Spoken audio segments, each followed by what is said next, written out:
Well, ASPIRA was founded in 1961 in New York City to address the high dropout rate of what then were the largest Latino population in New York, which were Puerto Rican students, who were dropping out at the rate of 60 to 70%. And community leaders, led by Doña Antonia Pantoja, who's the school is named after, led a group of community leaders to create an organization that would address that educational issue. We currently are the largest national Hispanic organization in the country because we're a single organization. We serve about 55,000 students and their parents every year through our clubs and through our multiple after-school activities and programs for community members. We're dedicated exclusively to education and the leadership development of our young people. And then now our latest initiative is that we've entered the formal institutional education arena by establishing charter schools in 3 of the states. If you look at the Latino population, the education of Latinos in the Latino populations, we find a dropout rate of about 40%, whereas 90 to 95% of our aspirantes not only finish high school, but go on to college. I can say that probably 60% of those complete a 4-year degree, whereas only 5% of Latinos go on to college, and only of those, only 20% finish a 4-year degree. So we feel that the leadership, the self-esteem that ASPIRA clubs build with students is very, very positive, very positive. We've been very successful at it. Well, around 1995, we realized the importance of the use of technology and the importance of integrating technology into education, especially as the internet started to explode. We found that for the first time, almost all knowledge, all human knowledge, was in one place, accessible to everybody, free, most of it.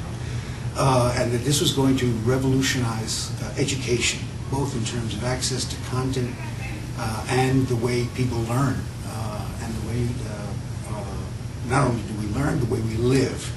And as you've seen in the last 15 years, it has definitely transformed the way we live, and for the better. For us, it was critically important that our communities, which are mostly in low-income areas, mostly in inner cities, would have access to that technology, because we saw it as a great equalizer.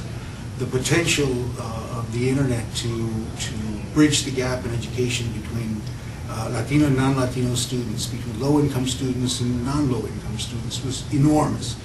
So, and we were at the forefront of that movement as a community organization, and decided to develop a strategic initiative in technology to do at least 2 things, which were critically important at the time.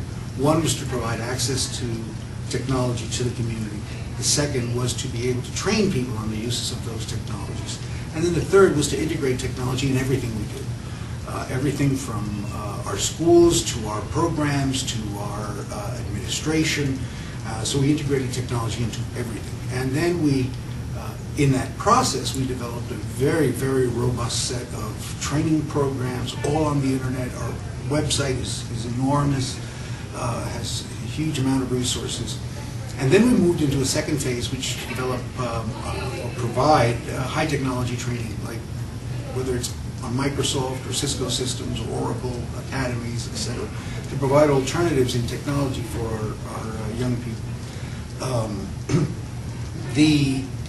The latest twist that this has taken, and by the way, our strategy was to develop community technology centers.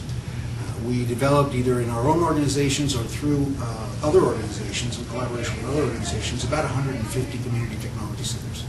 And these are centers that are open to the community, they're open to the public, where we provide not only access to the technology, but also training.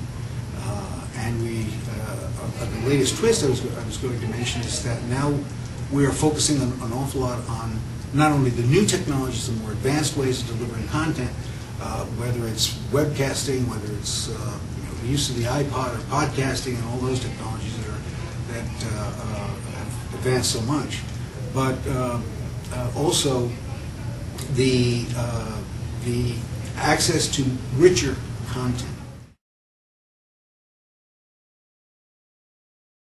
There are many anecdotes. There are just going into the Community Technology Center in the morning and seeing the young people, the young parents coming in with their very young children, and then noontime when elementary school students start coming in.